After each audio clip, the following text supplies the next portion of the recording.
Ketiga, lemah syahwat. Gawat, kali ini Wano Kuni harus selamat. Yut Tamagon, seperti biasa Tamagon sapa dulu ya bagaimana kabar kalian di minggu ini. Mudah-mudahan kalian selalu diberi rezeki yang berlimpah dan tentu saja sehat menjadi pilihan yang paling utama. Nah, mumpung lagi hangat-hangatnya, kita akan mencoba membahas mengenai bocoran dari isi chapter 1022. Kali ini, Tamagon ingin mencoba mengupas beberapa hal terkait spoiler kemarin. Kali ini yang Tamagon angkat ke video adalah bahwasannya dalam bocoran manga tersebut ada satu hal yang unik, yaitu bagaimana sisa waktu 15 menit yang akan menjadi patokan waktu untuk Onigashima yang akan jatuh tepat di ubuk tabunga. Kali ini Wano Kuni dalam bahaya. Sisa 15 menit waktu itu sangatlah singkat, apalagi yang menjadi faktor pengganjalnya adalah berlangsungnya juga pertarungan di Onigashima yang masih menyisakan banyak musuh. Tidak hanya itu, musuh utamanya yaitu Kaido masih sehat walafiat. Begitu juga dengan Yonko lainnya yaitu Yonko Big Mom. Nah, seraya aliansi samurai ini melawan musuh-musuhnya, lalu siapakah yang akan menolong penduduk dari reruntuhan Onigashima jika 15 menit itu terlewatkan begitu saja?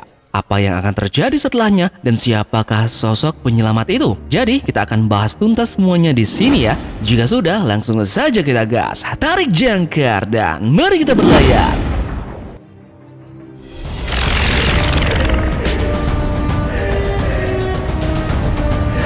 "15 menit adalah waktu yang tidak lama bagi kru topi jerami beserta dengan para aliansinya untuk merebut kemenangan dari pertempuran di Onigashima. Masih banyak sekali PR para aliansi yang belum tuntas, meskipun beberapa musuh sudah mereka tumbangkan, yaitu semacam semua anggota dari Tobiroppo yang tumbang pada chapter 1022 ini. Begitu juga dengan pasukan Keroco milik Kaido yaitu para Gifter dan juga Pleosur yang sedikit demi sedikit membelot dan beralih ke kubu aliansi. Ini tentunya berkat kekuatan buah iblis dari Otama. Nah, sembari mereka menuntaskan beberapa lagi musuh mereka, ada hal satu lagi yang mereka harus perbuat, yaitu mereka harus berpikir bagaimana caranya Onigashima ini tidak jatuh di ibu kota bunga. Ini bukan deja vu lagi, karena yang kita ketahui sebelumnya mereka sudah pernah merasakan hal yang sama terjadi di Dressrosa. Dressrosa pada saat itu tentu saja ada sangkar burung dari Doflamingo yang menjadi tekanan waktu para kru topi jerami pada saat itu. Nah, untungnya para kru topi jerami itu tepat waktu dalam mengalahkan Doflamingo yang berakibat sangkar burungnya tidak bisa difungsikan lagi dan Dressrosa beserta para warganya pun akhirnya selamat. Kasus yang sama terjadi dengan Wano Kuni pada saat ini. Topi jerami tentunya harus mengalahkan Kaido dulu untuk mengantisipasi Pulau Onigashima tidak akan terjun bebas ke Wano Kuni. Nah, apa yang akan mereka lakukan terhadap Pulau Onigashima yang sudah berada di atas Wano Kuni jika ternyata memang Kaido ini kalah? Jika Kaido ini kalah, maka Pulau Onigashima ini tentunya tidak akan ada yang mengontrol lagi dan bisa jadi berpotensi sangat besar untuk terjun bebas. Nah, Tamagon merasakan ada seseorang yang akan menjadi penolong dari Wano Kuni ini dan menyelamatkan warga beserta pulau tersebut. Orang yang akan menolong Pulau Wano Kuni beserta dengan para warganya nanti tidak lain adalah Momonosuke. Kita mengetahui bersama bahwa Momonosuke ini memang bersama Luffy yang akan berangkat menuju atas puncak Onigashima. Di sana dia juga akan mengalami pertarungan, namun tidak secara full karena dia akan tentu saja menjadi support saja di sana. Nah, poin penting dari Momonosuke di sini bukanlah pertarungannya melawan Kaido, melainkan hal yang lebih penting lagi, yaitu menyelamatkan tanah kelahirannya sendiri, yaitu Wano Kuni. Dia tentunya punya tanggung jawab yang paling besar dalam menyelamatkan pulau ini dari Kaido. Jadi, pembagian tugas yang sangat bagus di sini adalah karena Luffy akan mengalahkan Kaido, sedangkan Momonosuke akan menyelamatkan Wano Kuni. Jadi, apa alasan kenapa Tamagon memilih Momonosuke menjadi penolong dari Wano Kuni ini nanti? Ini tentu saja akan terkait dengan teori bahwa Momonosuke itu adalah Uranus.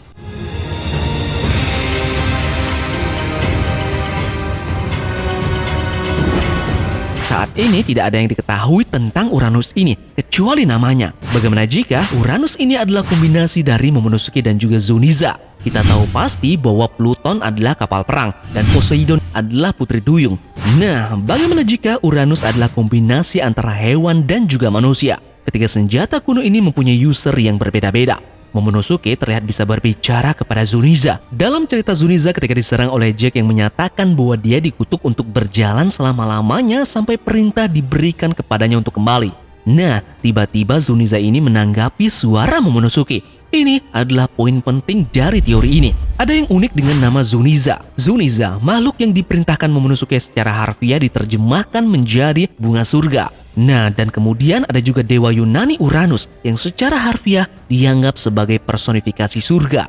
Momonosuke memerintahkan Zuniza mirip dengan tunas bunga. Sesuatu yang tidak terduga dan tiba-tiba terjadi seperti Zuniza melakukan sesuatu selain berjalan tentunya.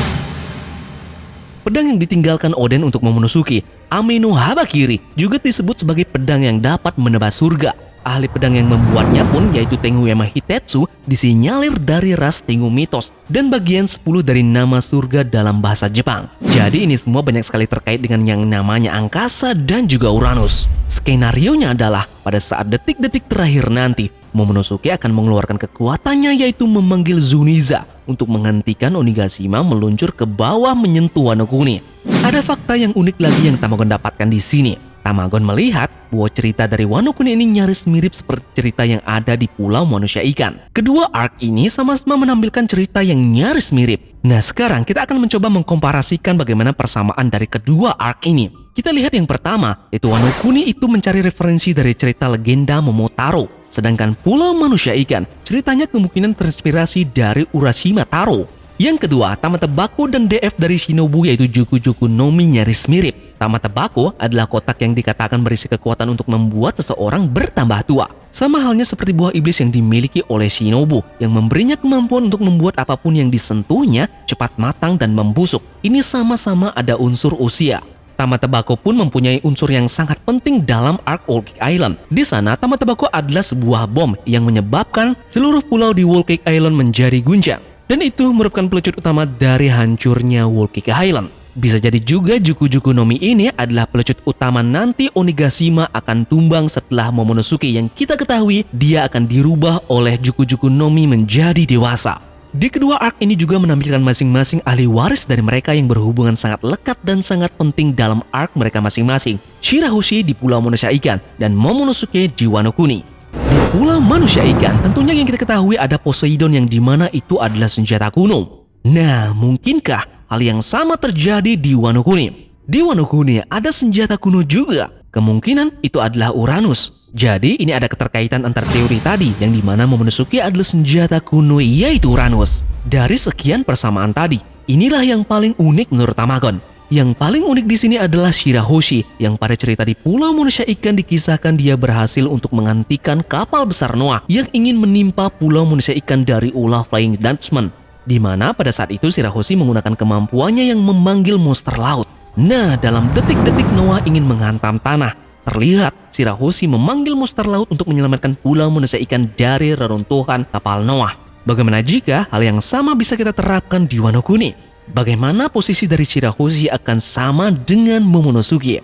Momonosuke nanti akan menghentikan Onigashima yang akan jatuh itu. Poinnya adalah, bisa jadi bahwa Momonosuke ini juga akan mempunyai kekuatan yang nyaris mirip seperti halnya Shirahoshi di Pulau Manusia Ikan. Dia akan memanggil Zuniza seperti halnya Shirahoshi yang memanggil monster laut. Peluang ini cukup tinggi karena Momonosuke lah yang akan bertanggung jawab terhadap Wano Kuni. Nah, secara nanti dia akan menjadi Shogun Wano Kuni di masa depan, bukan? Inilah yang akan menguatkan lagi hal itu.